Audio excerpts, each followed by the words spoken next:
Hello, Kerri. Thank you so much for joining us on our podcast today. Really appreciate you taking the time. Thank you for having me. I'm excited.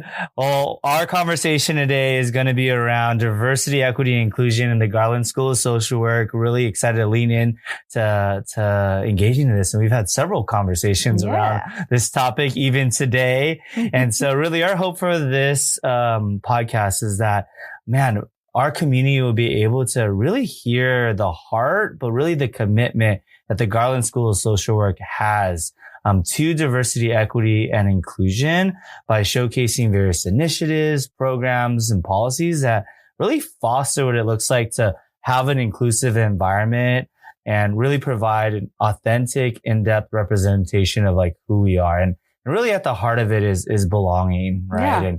And how we engage in this conversation. And so, Kerri, would you be able to introduce yourself and then we'll dive into some rapid fire questions? Yeah, of course. Yes. My name is Kerri Fisher. I'm the Associate Dean for Diversity, Equity, and Inclusion and a Clinical Associate Professor here.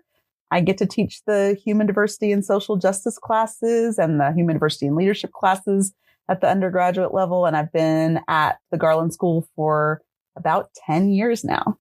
Okay, fantastic. And so diving into our rapid fire questions, you've been here for 10 years. And so with that, living in Waco, is that right? Yes. And so what is one word to describe where you live? Emerging. I think, well, that's the one word I would say. Do you want me to elaborate? If you want, yeah, that sounds great. I just think Waco is sort of in a beautiful, cuspy space where we are still a medium-sized city. That's just my definition of medium. And there's like lots of growth in things like arts and food and collaborations. And we're also not like this big urban place that is moving at the speed of light. So I think it's growing in ways that are great and becoming a new thing every day. Yeah.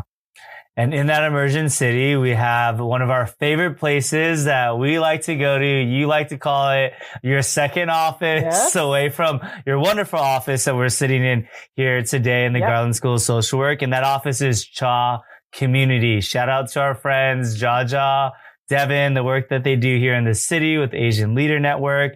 And so long, elaborate intro to a really fun rapid fire question because they're dear friends to us. What is your go-to order at CHA Community? I'm so glad you asked. My go-to order is a whey cocoa. So it's like a coconut tea.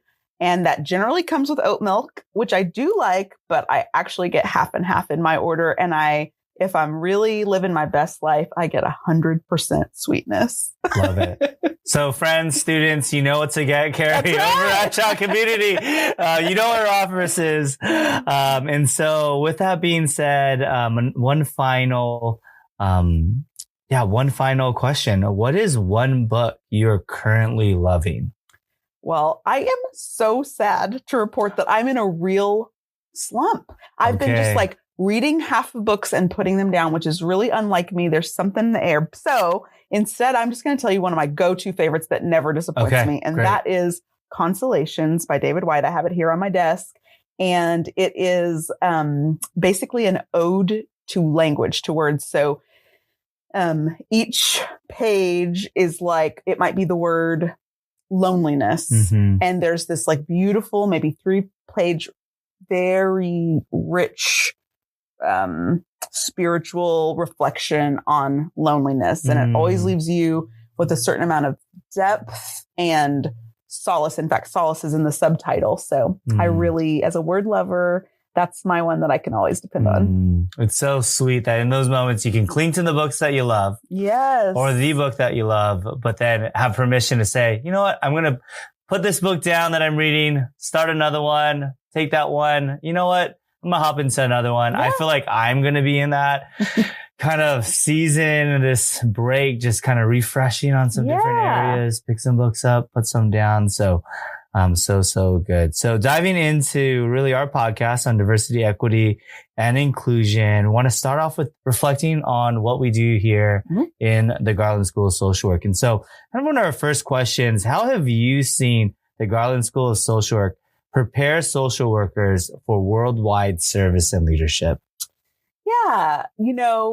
At like my truest professional identity in our context is really teacher, like above all the other things. And so when I think of this question, I really think about what we're doing curricularly. And so I think in the last few years, we've done a major effort toward thinking about who is represented in our curriculum. So that means not only like, do we have clients represented across a variety of races, ethnicities, religions, all the various identities, but also like are students hearing from authors, scholars, practitioners who represent a wide range of ways to do things? Because I think when we are in the practice of learning and hearing from all sorts of people, like what is their practice of social work and their art of social work, then we are better prepared to engage all sorts of clients, colleagues, and communities in the future. So I think curricularly, we have been really trying to make sure that our training matches the wide diversity of people that we see as being dignified and worthy of our thoughts and our listening. So that's one thing. And then I think we also put people in a really wide range of internships that allow people to learn generalizable skills that are going to exist in any global context, but then also to learn the importance of context. Like what does a certain context require of me in terms of my micro, meso, and macro level skills? And so I think there's a ton of ways that we prepare students for worldwide service. But I think in many ways it starts with how are you getting educated and from whom are you hearing? I love the phrase that, education doesn't just happen in the classroom, but it is holistic. It involves a variety of different programs. It involves life. It also transcends in the online space through phone calls with friends and the online MSW program to going to a coffee shop or child community, and just informal dialogue is a part of just adult learning. And so with that, there are several initiatives and programs here in GSSW. And so would you be able to share what are some initiatives or programs at GSSW that exemplifies its commitment to diversity, equity, and inclusion? Well, I think the best example of that is that we have a permanent diversity, equity, inclusion committee, which not everyone does. And what that means is that every semester, every month, we have people gathered from all of our other committees and major leadership groups coming together to think about diversity, equity, inclusion goals, progress, and regression, whatever it might be happening. So it never is off the menu, right? Like when you have a situated permanent committee who says like, we're looking at the state of DEI in our school, then that means every year, I'm hearing back from each committee about their DEI goals for the next year and for the next midterm, like 3 to 5 years. And so that means at the policy and process level, there's a constant audit going on of how we improve. So I think that's the number one thing in my role. But in addition to that, I would say we have the C3I program here, which has done phenomenal work in the last few years, helping our community, congregations, and students be able to learn more about how to be effective and inclusive in terms of LGBTQ individuals in congregations and beyond, people who have experienced trauma, people who are disabled. We're getting so much robust training about like what the voice of the people tells us about how to practice appropriately for, again, a wide variety of people in the pews, in the client context, wherever we're trying to serve. And then one other thing I would say is we have our GML program, which educates learners from a variety of countries across the globe, and with the intention of them being the experts and leaders back in their own home countries.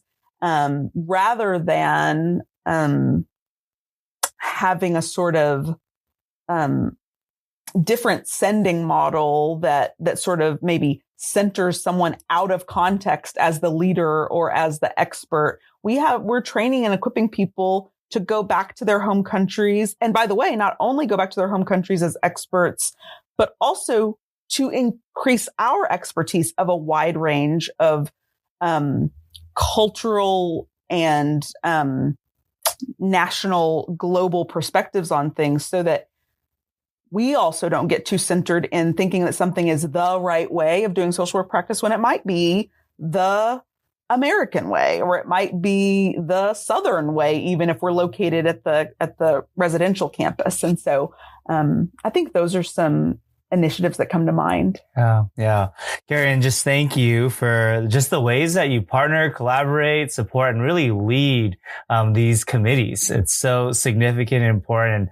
You've mentioned C3I as well as GML. And so just such an important work. And so I'm thankful for you, and just again, conversations we've had, and our community will get to hear from C3I in this podcast series, as well as from Jennifer Dickey and GML. Yes. So they'll get to expand upon that as well. They're the ones doing some of that work that you had mentioned, which is fantastic. And so kind of diving a little deeper and just like the overall student experience, how does the Garland School of Social Work create an inclusive environment that supports students from diverse backgrounds? Well, I want to answer that first by saying what is our approach to doing that? Yeah, that's and great. We kind of have these 4 major approaches, which is that we take an intersectional approach, meaning that we don't want to be trendy with our inclusion. We want to consider the multiple layers of people at all times. And so the truth is that, like, most of us at some point in time are going to be considered members of the diverse group. If we are not already, in terms of age and ability, we probably will be at some point in our life considered in the othered group. And so I think it's really important. We take an intersectional approach, which is to say that all the layers of diversity matter. Sometimes in some places, you'll find that diversity is code just for whatever is trendy at the moment. Like, we want to be anti-racist. It's great to be anti-racist, but we want to make sure also that we're thinking about things like age and religion and ability and sexual orientation and all the things that make us who we are. We also, the embedded approach means kind of referring back to thinking about our embedded DEI committee. We want to change policies and processes when they're not fair and equitable, or when we just find a way we can be more inclusive. While there can be lots of great things about doing one training or celebrating a certain heritage month or something like that, those are important things, and we do those things. But we want to create change here that is kind of from the inside out, that, like, structurally, we think about things before they need a reaction. We want to be responsive when we need to be responsive, but we also want to be preventative in terms of making all people feel included. So I think that's intersection, that's embedded. Embodied means that we want to understand that people exist as real humans with bodies. So we don't want to abuse bodies for the sake of DEI. Like, sometimes people say, like, because we want things to be equitable, inclusive, we're going to make people do 100 hours of work a week. Well, from my perspective, that's not honoring the beautiful limitations of what it means to be a human. And also, though we want to do structural change, we also want people to have their own internal shifts around things like how to be a better worker, host for the people who are around us, community member, whatever role you take on. And then expansive means we take an approach here that is non-binary, that is non-dual, that's both and, whatever language suits you. Because we know that actually, like, in any given semester, I know as I'm sitting here, we are not perfectly exacting the most inclusive environment. To say that we were would be untruthful and ineffective, because if we think that we're doing something perfectly for every person, we are not striving to get better. We're not listening to the feedback that comes in. So I would say more practically, some of what we do to keep an equitable, inclusive environment is that we do listen to the voice of the people through things like listening sessions, assessments, and we try to be really responsive as we get new and changing data about what it is to be all kinds of shapes, sizes, culture, genders of human in this space. Amazing. As you think about this space and the work that we do here in the Garland School, can you share a story of how DEI initiatives here have impacted a student or really a community? Mm-hmm. You know, I was thinking about this question, and of course, I'm hesitant to speak on behalf of a group that I don't belong to. I mean, I hope that we've done things that make students who are neurodivergent have a more smooth and supported time here than they would in some other context. I hope that we have been a place that feels deeply hospitable for those who come here because of our Christian faith and who come here in spite of our Christian faith. So those are, I hope that that's true for anybody who comes here. What I can speak to from experience is that as a Black and biracial woman myself, with some of my marginalized identities, I have had a real healing, I would say. I have experienced a lot of healing at the Garland School, because when I bring these policy, process, and even interior trainings and requests and concerns up to my colleagues and to my students, I am overwhelmingly met with people who are soft. And I don't mean that to say everybody is meek or quiet necessarily, but I mean malleable. I mean open to changing the way that things are done if it means being kinder, more collaborative, more humble than we have been doing it. So for me, as someone who is in an institution that I didn't know when I came here whether or not people would be excited or on board for making changes for those who don't always have the megaphone.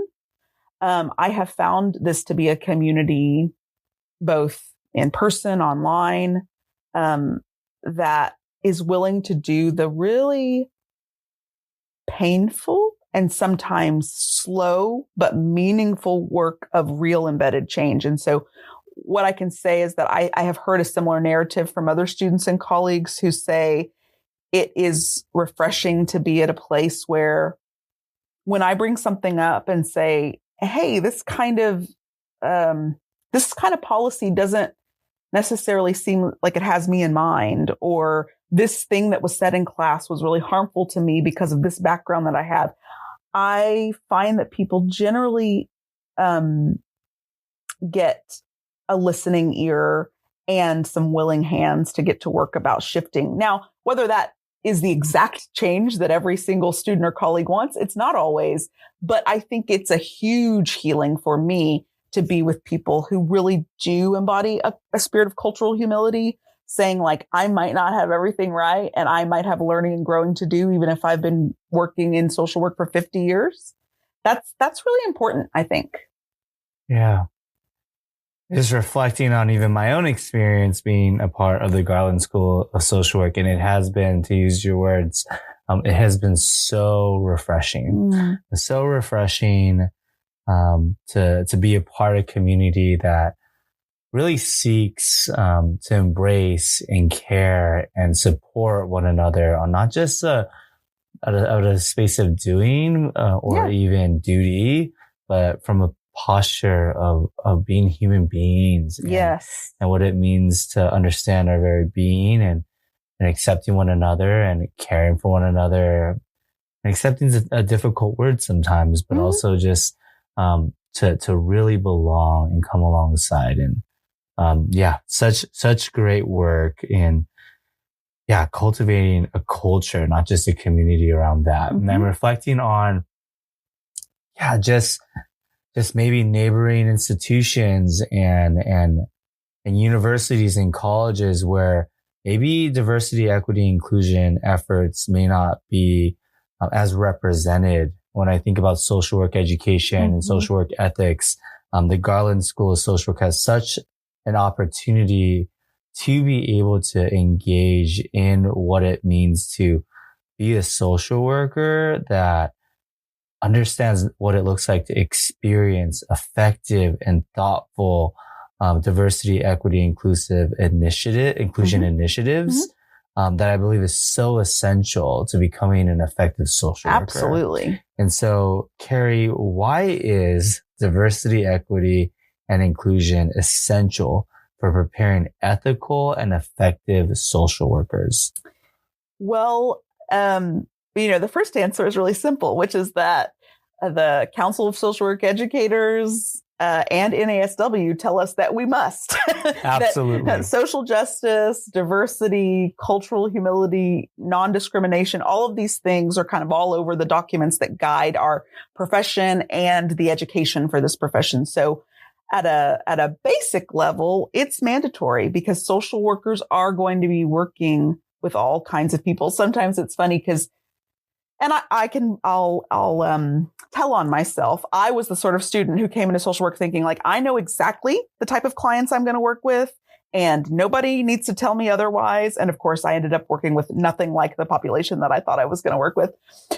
So we have a generalist approach in social work for at least part of the training, which says when we graduate people, we are saying to the world, we believe that this person is equipped to work in a variety of settings with a variety of people and people groups. Now, they might choose to specialize in some population or some major social issue, but what really needs to happen is that everybody has the general capacity to not only engage with or tolerate difference, but to honor and to shift when necessary in honor of the differences of the different clients and colleagues and contexts that we have. So one thing is it's mandatory. I think at an institution that is interested in the virtues of the Christian faith, which are virtues shared by many faiths and worldviews, we have this additional desire, if not mandate, to welcome the stranger, whoever the stranger is to us, to defend anyone who is likely defending themselves, but might not be being listened to or treated with the kindness and hospitality that they should. We have these professional mandates, and we also have this set of moral guides that tell us that there's some value and some importance to co-laboring with people in what I'll call holy work, which is to say, work that has elements like humility and peace and courage that amplify what is just the sort of skeletal mandates that we have in things like the Code of Ethics in our particular context. Yeah. So good. For those of our community listening in and who find themselves exploring what it looks like to call the Garland School of Social Work a place that they hope to continue their education in the BSW or Masters in Social Work, or whatever that may be, even the PhD. We hope that this has been refreshing, that this has been thoughtful, that this has given you a glimpse of the work that we're doing, but the community that we also are. And so with that being said, our last question, Kerri, what advice would you give a prospective student exploring their career in social work at the Garland School? Man, Man, I love giving advice. And it was one of my least favorite things that I learned in school, that I wasn't really allowed to give advice as a social worker in like a clinical setting. So anytime I get a chance to give advice now, I'm like, yes. Well, here's your chance. I think my advice is to always try to seek out things that are comfortably uncomfortable. That's a jazzercise based learning that I had when I used to be a jazzercise instructor, which is to say, when we put ourselves in situations where there's nothing challenging about it to us, we're not really getting the maximum workout that we probably need and desire for healthy living. But also, if we are experiencing extreme pain in a place, that also probably isn't doing the thing that we think in terms of healthy living and practice. So I would encourage students to be noticing in their pursuit of figuring out where and how and what schooling they want to do and where and how to plug in at the Garland School.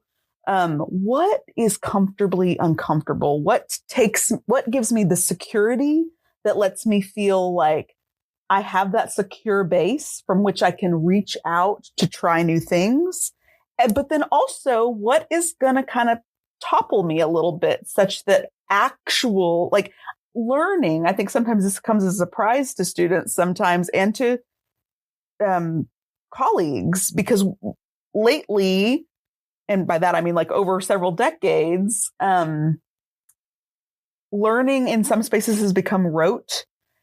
Learning is struggle.